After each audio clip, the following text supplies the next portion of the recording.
السلام علیکم ورحمۃ اللہ وبرکاتہ۔ نحمدہ ونصلی علی رسولہ الکریم،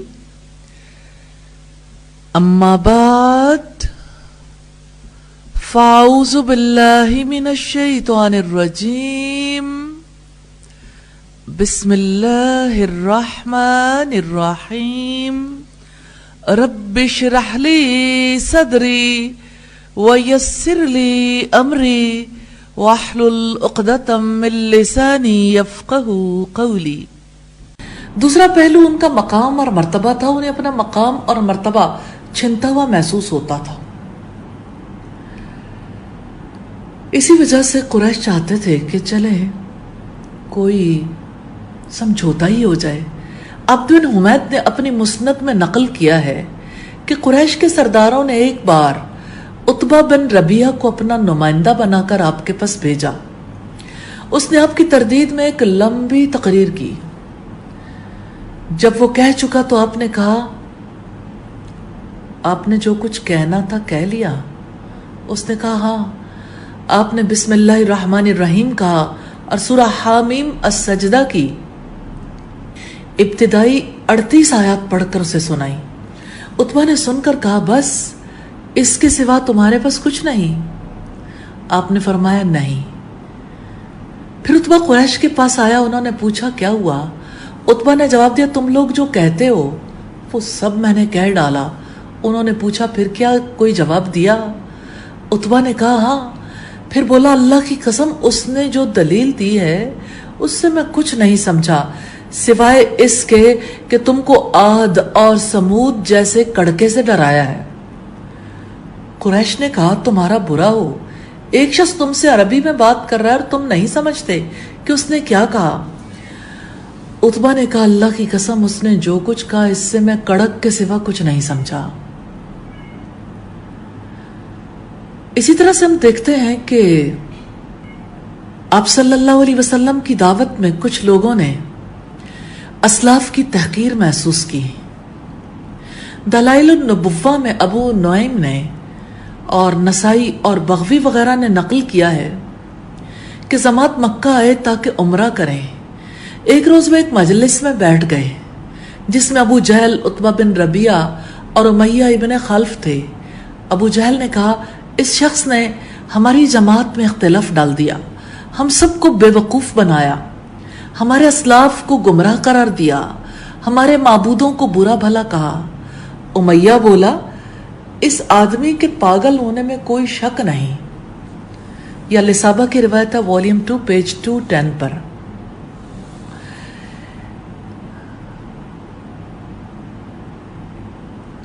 اسی طرح ہم دیکھتے ہیں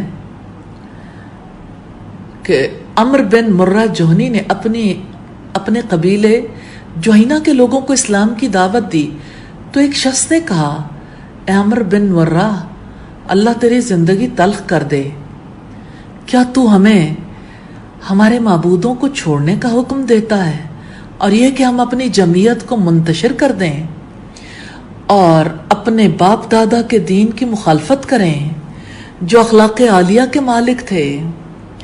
یہ تہامہ کا رہنے والا قریشی ہمیں کس چیز کی طرف بلاتا ہے؟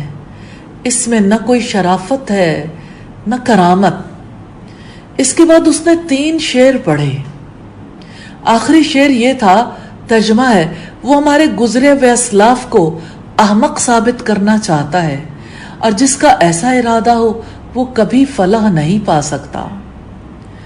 تو یہ بنیادی ریزرویشنز تھیں قریش کی، جس کی وجہ سے وہ آپ کی دعوت پر ایسا رد عمل پیش کرتے تھے۔ ابو طالب کی حیات تک وہ آپ کے خلاف کوئی جارحانہ کارروائی کرنے کی ہمت نہیں کر سکے، کیونکہ قبائلی نظام کے تحت آپ سے جنگ کرنا گویا پورے قبیلہ بنو ہاشم سے جنگ کرنے کے ہم مانی تھا۔ عمر ابن خطاب جب اسلام سے پہلے ایک بار تلوار لے کر آپ کے قتل کے ارادے سے نکلے تو ایک شخص کا یہ جملہ آپ کے غصے کو ٹھنڈا کرنے کے لیے کافی تھا کہ یہ بتاؤ کہ جب تم محمد کو قتل کر دو گے تو بنو ہاشم تمہارے مقابلے میں کیسے کھڑے ہو جائیں گے؟ جب بھی کوئی شخص آپ کے خلاف یہ ارادہ کرتا تو فوراً یہ سوال سامنے آ جاتا۔ اسی وجہ سے مکہ میں جتنے جارحانہ اقدامات کیے گئے وہ غلاموں اور لونڈیوں کے خلاف ہوئے۔ امام احمد نے اور ابن ماجہ نے سیدنا عبداللہ ابن مسعود سے یہ روایت نقل کی ہے کہ ابتدائی دور میں 7 افراد نے مکہ میں اسلام کا اعلان کیا۔ نبی صلی اللہ علیہ وسلم، ابو بکر، عمار، سعید، صہیب، بلال اور مقداد رضی اللہ تعالی عنہم۔ یہ مسند احمد کی روایت ہے۔ ابن مسعود سے نبی صلی اللہ علیہ وسلم کو اللہ تعالیٰ نے ان کے چچا کے توسط سے محفوظ رکھا۔ حضرت ابو بکر کی حفاظت ان کی قوم کے ذریعے کرائی۔ باقی مسلمانوں کو مشرکوں نے پکڑ لیا، ان کو لوہے کی زرہیں پہنائی، سخت دھوپ میں تپایا۔ امام بہقی نے سیدنا عبداللہ ابن جعفر سے روایت کیا ہے کہ جب بنو ہاشم کے سردار ابو طالب کی وفات ہو گئی تو قریش کے کسی بدتمیز شخص نے آپ کے اوپر مٹی ڈال دی۔ آپ گھر واپس آئے تو آپ کی بیٹی نے مٹی جھاڑی۔ اس وقت آپ نے فرمایا، مجھے قریش سے اب تک کسی مکروہ چیز کا سابقہ پیش نہیں آیا تھا۔ ابو طالب کی وفات ہو گئی تو انہوں نے ایسی حرکتیں شروع کر دی۔ ابو نعیم نے حلیت الاولیاء میں والیوم 8 میں لکھا ہے کہ ابو طالب کی وفات ہو گئی۔ یہ حضرت ابو ہریرہ کی روایت ہے۔ تو قریش مکہ نے آپ کے ساتھ نہایت سختی کا برتاؤ کیا۔ آپ نے فرمایا، چچا، آپ کے نہ ہونے کا احساس مجھے کتنی جلد ہو گیا۔ جب ابو طالب کی وفات ہوئی، قریش میں آپ کے قتل کے مشورے شروع ہو گئے۔ کبھی عقبہ بن معیط نے آپ کی گردن میں چادر ڈال کر کھینچنا شروع کیا۔ یہ اسی دور کے واقعات ہیں۔ ابو جہل نے آپ کے سر پر اوج ڈال دی اور گلا گھونٹ کر عقبہ بن معیط نے آپ کو مارنے کی کوشش کی جو کامیاب نہیں ہوئی۔ ابو طالب کی وفات کے بعد جارحانہ کارروائی کے لیے راستہ کلیئر ہو گیا تھا، لیکن ایک جھجک تھی کہ عرب کی تاریخ میں یہ پہلا واقعہ تھا۔ مشرکوں میں بھی ایسے لوگ موجود تھے جو ضمیر کی آواز کی وجہ سے آپ کی حمایت کرتے تھے۔ ابو جہل نے جب آپ کے سر پر اور گردن پر اوج ڈال کر آپ کا گلا گھونٹنا چاہا، ابو البختری کو خبر ہوئی، وہ کوڑا لے کر خانہ کعبہ میں آیا۔ ابو جہل فاتحانہ انداز سے اپنے ساتھیوں میں بیٹھا ہوا تھا۔ جب اس نے تحقیق کی، واقعہ صحیح نکلا۔ اس نے اسی وقت ابو جہل کے سر پر اتنے زور سے کوڑا مارا کہ وہ چلا اٹھا۔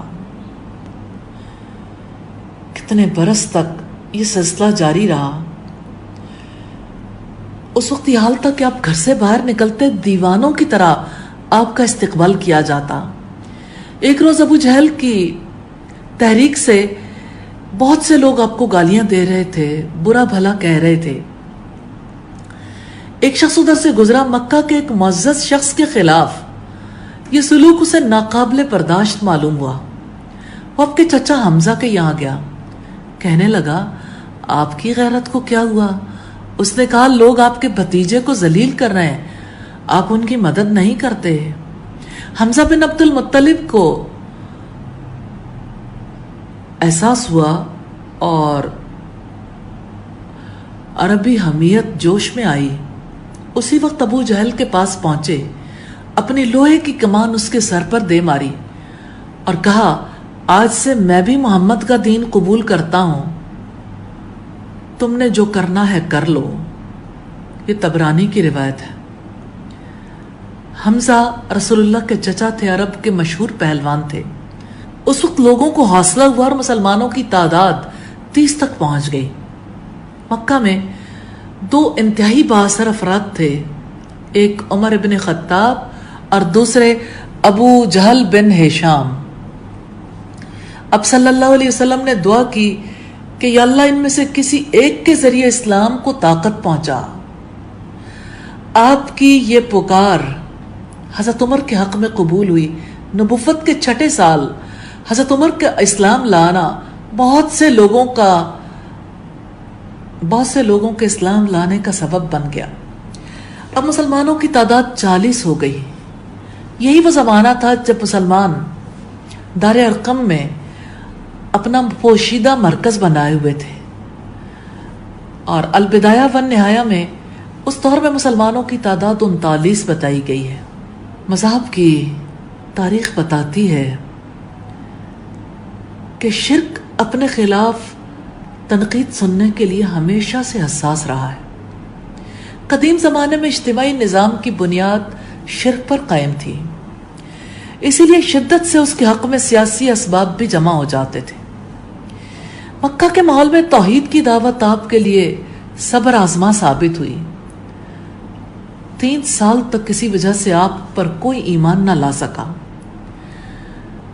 2 مربع کلومیٹر میں آباد مکہ میں جس طرح کوئی سایہ دار درخت نہیں تھا، اسی طرح آپ ساتھیوں اور حمایتیوں سے بھی خالی تھے. 4 لوگ تھے جو آپ کے قریب ہو سکتے تھے: آپ کی بیوی حضرت خدیجہ، آپ کے چچا زاد بھائی حضرت علی، آپ کے غلام حضرت زید، اور آپ کے دوست حضرت ابو بکر. حضرت ابو بکر کی بیٹی حضرت عائشہ پیدائشی مسلمان تھیں. ان کی پیدائش کے بعد حامیوں کی تعداد 5 ہو جاتی ہے. تو یوں ہم دیکھتے ہیں کہ مروجہ نظام کے زیر اثر رہنے والے افراد طاقتور ہوتے ہیں. آپ صلی اللہ علیہ وسلم کے لیے عارضی وقفہ تھا، پھر مظالم کا دور شروع ہو گیا. آپ کو قتل تو نہیں کر سکتے تھے، لیکن آپ کے چچا سے مطالبہ ضرور کر سکتے تھے کہ وہ آپ کو قبیلے سے نکال دیں تاکہ قریش کے لیے آپ کو قتل کرنا ممکن ہو جائے. ابو طالب کی غیرت اس کے لیے تیار نہیں ہوئی، اسی لیے ابو طالب نے آپ سے کہا کہ تم ان کے بتوں پر تنقید کرنا چھوڑ دو. تب آپ کو اندیشہ ہوا کہ ابو طالب آپ کو قریش کے حوالے کر دیں گے، مگر انہوں نے یہ کہہ کر آپ کو مطمئن کر دیا کہ اب قریش نے ایک اجتماعی معاہدہ کر کے بنو ہاشم کا بائیکاٹ کر دیا ہے، اعلان کر دیا بائیکاٹ کا. یہ سیرت ابن ہشام کی روایت ہے، والیوم 1 پیج 60. تو جب آپ شیب ابی طالب میں تھے، نبوت کا 7واں سال تھا. اس کے بعد ابو طالب آپ کو اور آپ کے خاندان کو لے کر مکہ سے باہر چلے گئے. ایک گھاٹی میں مقیم ہوئے جس کو شیب ابی طالب کہا جاتا ہے. یہ ایک خشک پہاڑی درہ تھا جس میں بعض جنگلی درختوں کے سوا کوئی چیز نہیں تھی. 3 برس تک آپ اس حال میں رہے کہ درختوں کی پتیاں اور جڑیں کھا کر گزارا کرتے رہے. 4 مہینے مستثنا تھے جبکہ آپ کے خاندان کے لوگ مکہ جاتے، قربانی کے جانوروں کا گوشت لاتے، اس کو سکھا کر رکھ لیتے جو طویل عرصے تک غذا کا کام دیتا. پھر 3 برس گزرے، نبوت کے 10ویں برس معاہدہ ختم ہو گیا. ابو طالب کے لیے اس کی شدت جان لیوا ثابت ہوئی. 620 عیسوی میں ابو طالب کا انتقال ہو گیا اور عبد العزیٰ یعنی ابو لہب بنی ہاشم کا سردار بن گیا. اب آپ کا دشمن خود جج کی کرسی پر تھا. اس نے آپ کو قبیلہ سے نکالے جانے کے لیے اعلان کر دیا.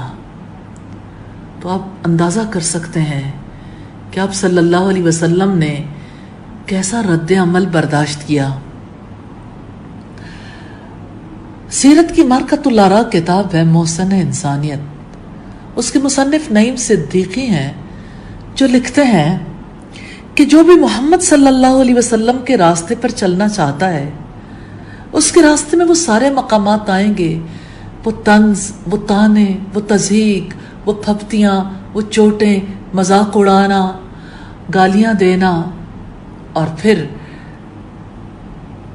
مشکیں کسنا، اور شیب ابی طالب، اور طائف کا واقعہ، اور پھر ہجرت کا ہو جانا، اور پھر مختلف غزوات، اور پھر مکہ کا فتح ہو جانا. یہی دراصل حقیقت کو قبول کرنے کا رد عمل ہے. اگر ہم یہ دیکھیں کہ آپ کے قبیلے سے اخراج کا کیا اثر پڑا، عرب کی صحرائی زندگی میں کسی کو قبیلے سے نکال دینا ایسا ہی تھا جیسے کسی کو سمندر میں پھینک دیا جائے، کیونکہ اس دور میں کوئی ذمہ دار ملکی حکومت تو ہوتی نہیں تھی. انسان قبیلے کی حمایت میں ہی زندگی گزارتے تھے. اور مینا میں ایک بار آپ صلی اللہ علیہ وسلم نے ایک قبیلے کے سامنے اپنی دعوت پیش کی تو انہوں نے ماننے سے انکار کر دیا. ان میں سے ایک شخص میسرہ بن مسروق ابسی کی باتوں سے اندازہ ہوا کہ اس نے آپ کی دعوت کا اثر قبول کیا ہے. آپ کو میسرہ سے امید ہوئی، آپ نے ان سے بات کی. میسرہ نے جواب دیا، آپ کی بات کتنی اچھی اور نورانیت سے بھری ہوئی ہے، مگر میری قوم مخالف ہے اور آدمی اپنی قوم کے ساتھ ہی رہ سکتا ہے. اس سے آپ اندازہ کر سکتے ہیں، یہ البدایہ والنہایہ کی روایت ہے والیوم 3 میں. ان حالات میں ہم دیکھتے ہیں کہ آپ کا قبیلے سے نکالا جانا بہت بڑا واقعہ تھا. اب آپ کے لیے اپنے وطن میں کوئی سایہ نہیں تھا. عام طور پر سیرت کی کتابوں میں شیب ابی طالب کا تذکرہ تو ملتا ہے، آپ کے طائف جانے کا بھی تذکرہ ملتا ہے، لیکن یہ کلیرٹی نہیں ہوتی کہ آپ کو قبیلے سے نکال دیا گیا تھا. ہاں، آپ کے لیے آپ کے وطن میں کوئی سایہ نہیں تھا، اس لیے آپ چاہتے تھے کسی دوسرے قبیلے کی حمایت تلاش کریں، اس لیے آپ طائف گئے تھے. سیدہ عائشہ اس سفر کی رودات بیان کرتے ہوئے کہتی ہیں کہ ایک بار آپ نے کہا، جب میں نے اپنے آپ کو ابن عبد یالیل کے سامنے پیش کیا. عروہ بن زبیر بیان کرتے ہیں، ابو نعیم نے دلائل النبوہ میں بیان کیا ہے کہ ابو طالب کی وفات کے بعد آپ صلی اللہ علیہ وسلم کو بہت تکالیف پہنچائی جانے لگیں. اس وقت آپ صلی اللہ علیہ وسلم نے قبیلہ ثقیف طائف کا رخ کیا، اس امید کے ساتھ کہ وہ آپ کو پناہ دیں گے، مدد کریں گے، مگر انہوں نے انتہائی برا سلوک کیا.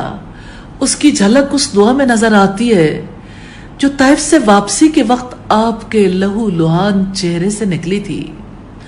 اللہم الیک اشکو ضعف قوتی وقلت حیلتی وہوانی علی الناس یا ارحم الراحمین.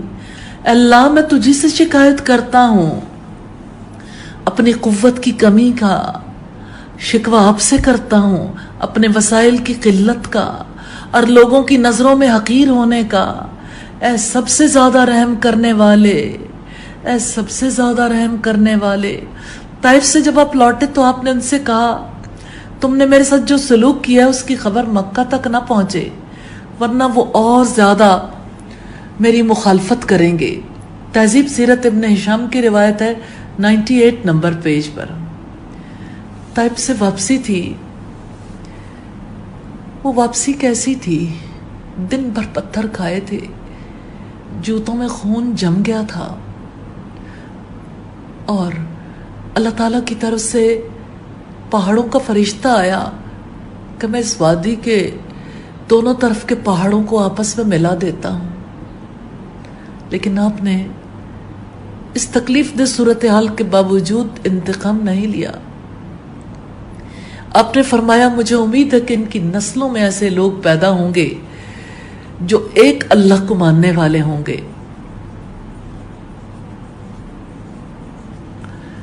طائف سے جب واپس آئے تو آپ مکہ کے باہر مقیم ہو گئے. شہر کے مختلف لوگوں کے پاس پیغام بھیجا کہ کوئی ہو جو مجھے اپنی ذاتی حمایت میں لے تو میں مکہ میں آ کر رہ سکوں. بالآخر مطعم بن عدی نے آپ کی حمایت قبول کی اور اس کے لڑکوں کی تلواروں کے سائے میں آپ دوبارہ مکہ میں داخل ہوئے. اب مکہ میں رہنا بہت مشکل تھا. آپ نے منصوبہ بنایا مختلف میلوں اور بازاروں میں اطراف کے وہ قبائل جو مکہ میں آتے ہیں ان میں جائیں، ان کو آمادہ کریں تاکہ وہ آپ کو اپنی حمایت میں لے لیں. آپ نے اپنے چچا عباس سے کہا، یہ البدایہ ون نہایہ کی روایت ہے والیوم 3 پر، کہ تمہارے اور تمہارے رشتہ دار یہاں میری حفاظت نہیں کر سکتے، کیا آپ کل مجھے بازار لے چلیں گے تاکہ ہم لوگوں کی قیام گاہوں پر چل کر ٹھہریں، ان سے بات کریں؟ اب ایک ایک قبیلے کی قیام گاہ پر جاتے سے پوچھتے، تم لوگوں کے یہاں حفاظت کا کیا انتظام ہے؟ ان کے سامنے اپنے آپ کو پیش کرتے، ان سے کہتے میرے قبیلے نے مجھے نکال دیا ہے، تم مجھے اپنی حفاظت میں لے لو۔ اللہ کا پیغام پہنچانا کس قدر دشوار ہو گیا تھا، لیکن آپ دستبردار نہیں ہوئے۔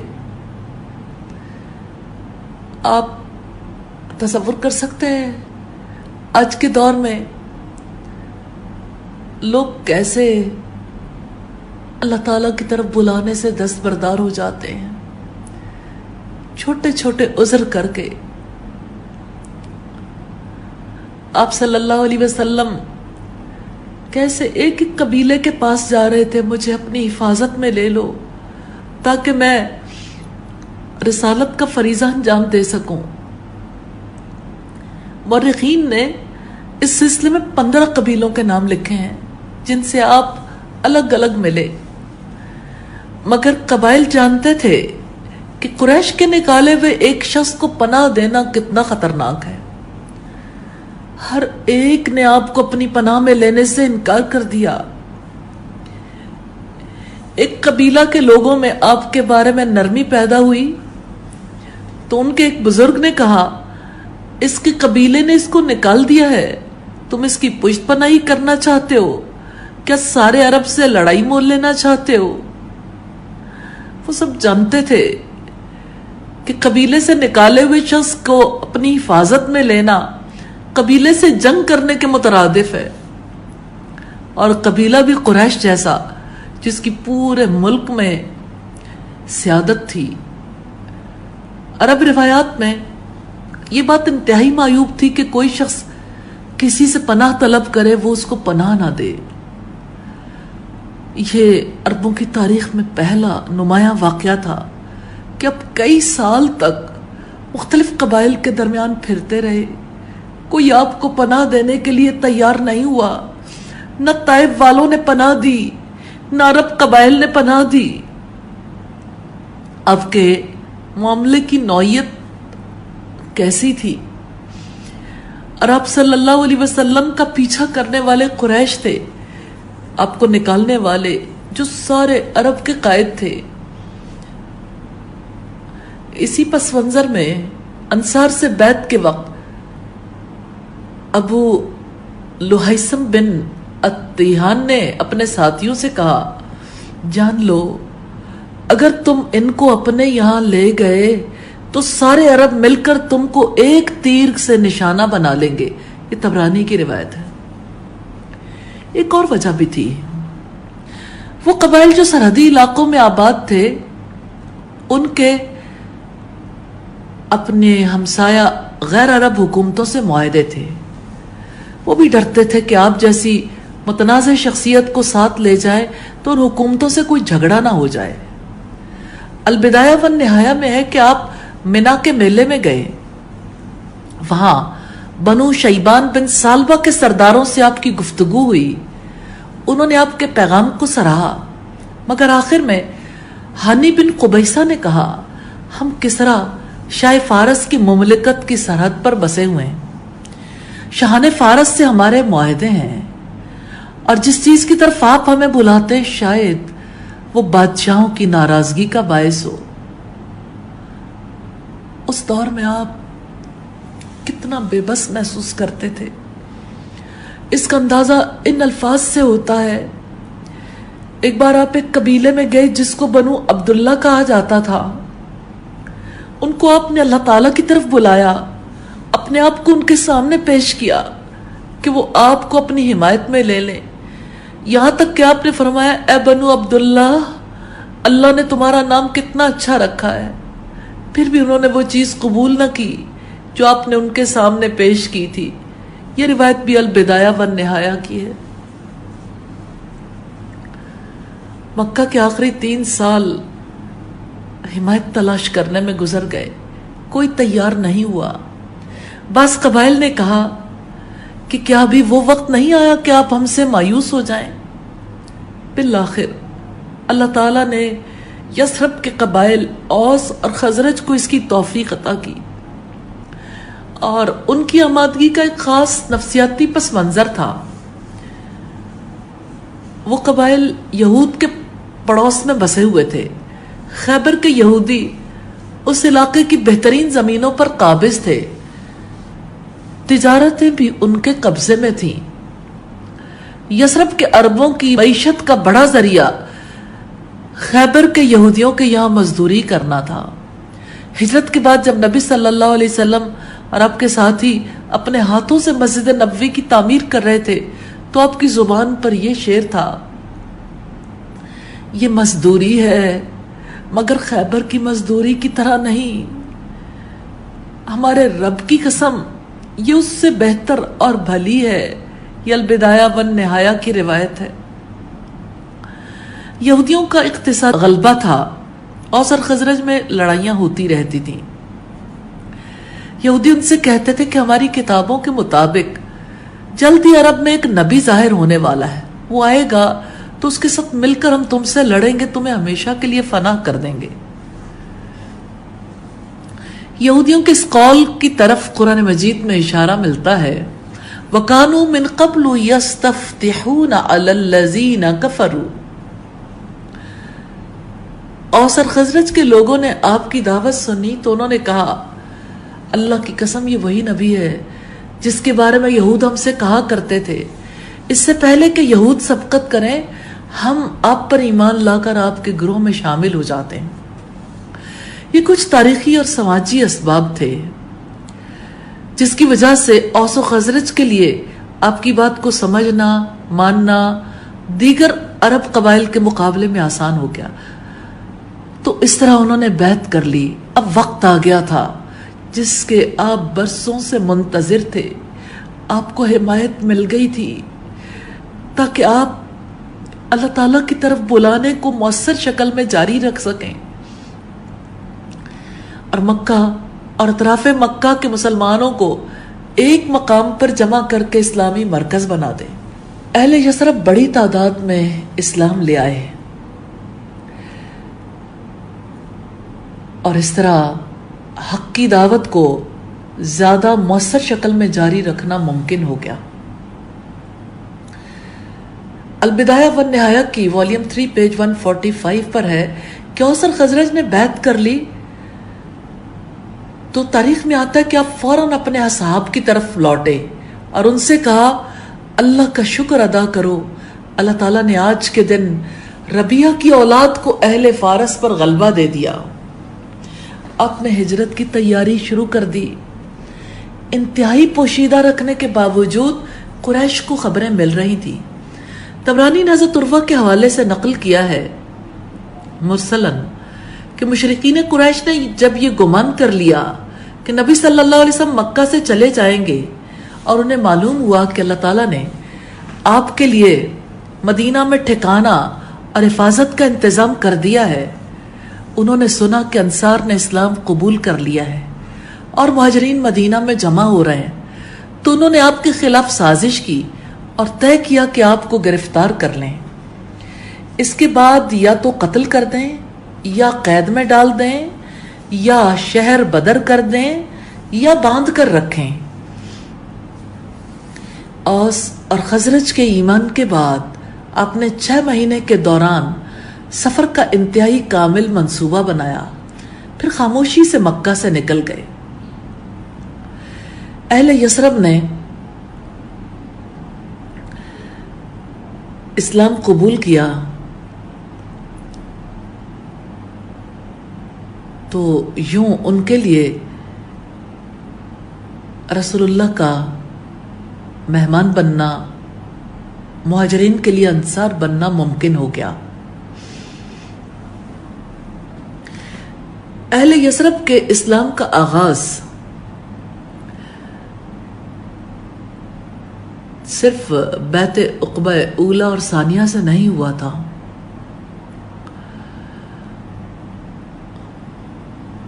اوس اور خزرج کے درمیان جو جنگیں جاری تھیں، اس کی وجہ سے وہ حمایت حاصل کرنے کے لیے پہلے بھی آئے تھے، لیکن اسلام قبول کیے بغیر چلے گئے۔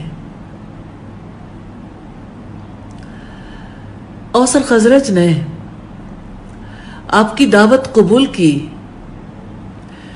تو انہوں نے رسول اللہ سے کہا ہم اپنی قوم کو چھوڑ کر آئے ہیں، ان میں جتنا شر اور عداوت ہے کسی قوم میں نہیں، شاید اللہ آپ کے ذریعے انہیں متحد کر دے، ہم واپس جا کر اس دین کو ان کے سامنے پیش کریں گے جس کو ہم نے قبول کیا ہے۔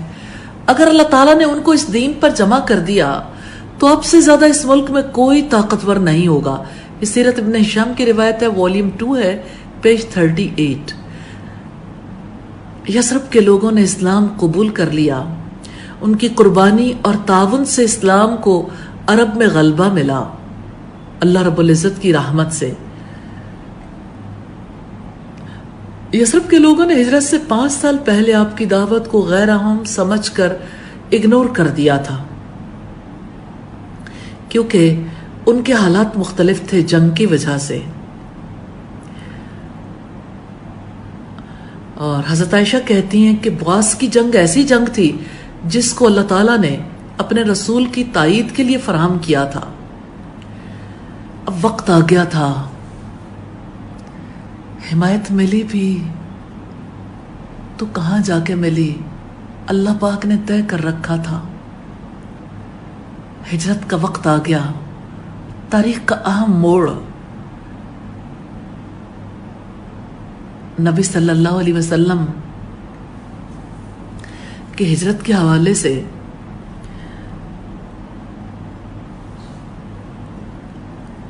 ابن کثیر نے واضح کیا ہے۔ صحیح ترین روایت وہ ہے جو امام احمد نے حضرت عبداللہ ابن عباس کے حوالے سے نقل کی ہے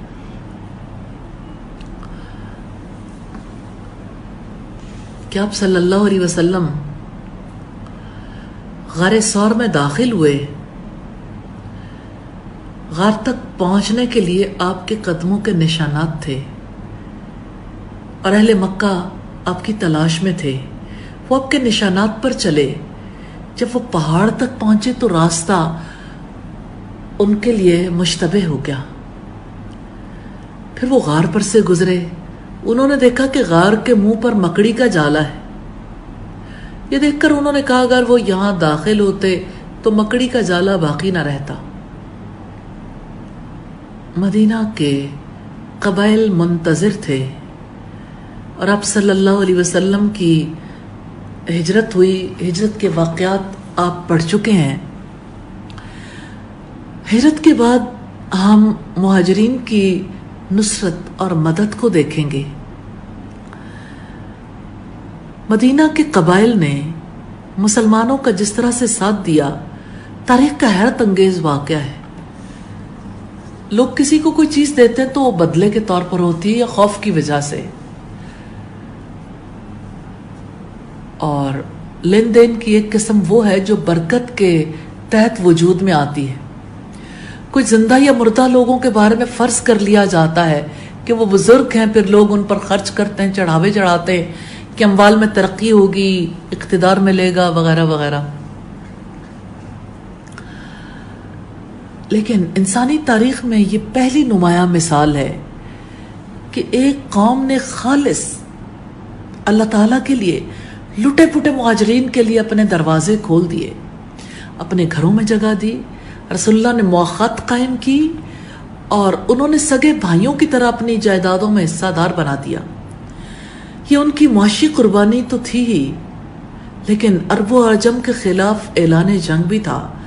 حضرت علی کے الفاظ اس کی بہترین تصویر ہیں کہ اوس اور خزرج کے لوگ بڑے سچے اور بڑے صبر کرنے والے تھے۔ البدایہ والنہایہ کی روایت ہے، والیوم 3 میں۔ جب مہاجرین اپنے وطن کو چھوڑ کر یثرب پہنچے تو انصار کا حال یہ تھا، ہر ایک یہ چاہتا تھا کہ مجھے میزبانی کا شرف حاصل ہو، حتیٰ کہ قرعہ اندازی کی نوبت آ گئی۔ انہوں نے اپنے مال کے بہترین حصے کو مہاجرین کے حوالے کر دیا۔ غیر معمولی ایثار تھا۔ اس کے باوجود ان سے باقاعدہ بیعت لی گئی کہ عہدوں کی تقسیم میں دوسروں کو ان پر ترجیح دی جائے گی، مگر وہ اس کے لیے جھگڑا نہیں کریں گے۔ یہ تہذیب سیرت ابن ہشام کی روایت ہے، والیوم 1 ہے، پیج 111۔ ہجرت کے بعد مدینہ میں آپ کے لیے کوئی آرام کی زندگی نہیں تھی۔ اب سارا عرب متحد ہو گیا تھا۔ ابی بن کعب بیان کرتے ہیں، کنز العمال کی روایت ہے، والیوم 1 ہے، پیج 259، جب آپ اور آپ کے اصحاب مدینہ آئے، انصار نے انہیں پناہ دی تو سارے عرب نے مل کر آپ کو نشانے پر لے لیا۔ مدینہ کے مسلمانوں کا حال یہ ہوا کہ وہ ہتھیاروں کے ساتھ رات گزارتے اور ہتھیار کے ساتھ ہی صبح کرتے۔ قریش نے سارے عرب میں اہل مدینہ کے معاشی بائیکاٹ کا اعلان کر دیا۔ شہر کی معاشیات اچانک بڑھ جانے والی 2 گنا آبادی کے لیے انتہائی ناکافی ہو گئی۔ پھر آئے دن کی جنگوں کے اخراجات، معاشی تنگی اپنے آخری مرحلے میں داخل ہو گئی۔ حضرت عمر کہتے ہیں، میں نے رسول اللہ کو مدینہ میں دیکھا ہے، سارا دن بھوک سے بے قرار رہتے، ردی کھجوریں بھی اتنی میسر نہیں آتی جس سے پیٹ بھر سکتے۔ بعد کے دور میں حضرت عائشہ سے کسی نے چراغ کا ذکر کیا تو انہوں نے جواب دیا، اگر ہمارے پاس چراغ جلانے کے لیے تیل ہوتا تو ہم اسے پی جاتے ہیں۔ اور غزوات میں ایسی بے سر و سامانی تھی۔ حضرت ابو موسیٰ کہتے ہیں، ہم لوگ آپ کے ہمراہ غزوے کے لیے نکلے، ہمارے پاس 6 آدمیوں کے سوا، یعنی 6 آدمیوں کے درمیان صرف ایک اونٹ تھا جس پر ہم باری باری سوار ہوتے۔ مسلسل پیدل چلنے کی وجہ سے ہمارے قدم چھلنی ہو گئے، ہم نے اپنے پیروں پر چیتھڑے لپیٹ لیے، اسی لیے اس غزوے کا نام ذات الرقہ، چیتھڑوں والا رکھا گیا۔ پھر غزوات کے سفر میں کھانے کا ذخیرہ انتہائی قلیل ہوتا، لوگ کھجور کو کھانے کی بجائے چوستے تھے، ببول کے پتے اور ٹڈیوں کے ذریعے کمی پوری کرتے تھے۔ اور اس پر وہ بیماری جو غذائی عادات کی تبدیلی سے پیدا ہوئی۔ مکہ والے گوشت اور دودھ کے عادی تھے، مدینہ میں انہیں کھجوریں ملی۔ طبرانی نے روایت کی کہ ایک روز جب آپ جمعہ کی نماز پڑھانے کے لیے مسجد تشریف لائے، ایک مکی مسلمان نے کہا، اللہ کے رسول، کھجور نے ہمارے پیٹوں کو جلا دیا ہے۔ یہ طبرانی کی روایت ہے۔ آپ مدینہ پہنچے، اسلام عملی اور تاریخی طور پر دعوت کے مرحلے سے نکل کر عملی مقابلے کے مرحلے میں داخل ہو گیا۔ دعوت میں تو اصول یہ تھا کہ لوگوں کے معاشی، سیاسی، قبائلی، نزاعی مسائل کو نہ چھیڑتے، بے تعلق رہتے، خالص انذار اور تبشیر کے کام میں مشغول رہتے۔ بنی عامر بن ساسا کو آپ نے سوق عکاظ میں اسلام کی دعوت دی تو یہ یقین دہانی بھی کروائی کہ صرف پرامن طور پر اپنا دینی پیغام پہنچاؤں گا، تمہارے درمیان کوئی سیاسی، اقتصادی، قبائلی جھگڑا کھڑا نہیں کروں گا۔ آپ نے ان سے فرمایا، دلائل النبوہ میں 100 پیج پر ہے، میں اللہ کا رسول ہوں، میں تمہارے یہاں آؤں تو کیا تم میری حفاظت کرو گے تاکہ میں اللہ کے پیغام کو لوگوں تک پہنچا دوں، اور میں تم میں سے کسی کو کسی چیز کے لیے مجبور نہیں کروں گا۔ وآخر دعوانا ان الحمد للہ رب العالمین، سبحانک اللہم وبحمدک، نشہد ان لا الہ الا انت، نستغفرک ونتوب الیک۔ السلام علیکم ورحمۃ اللہ وبرکاتہ۔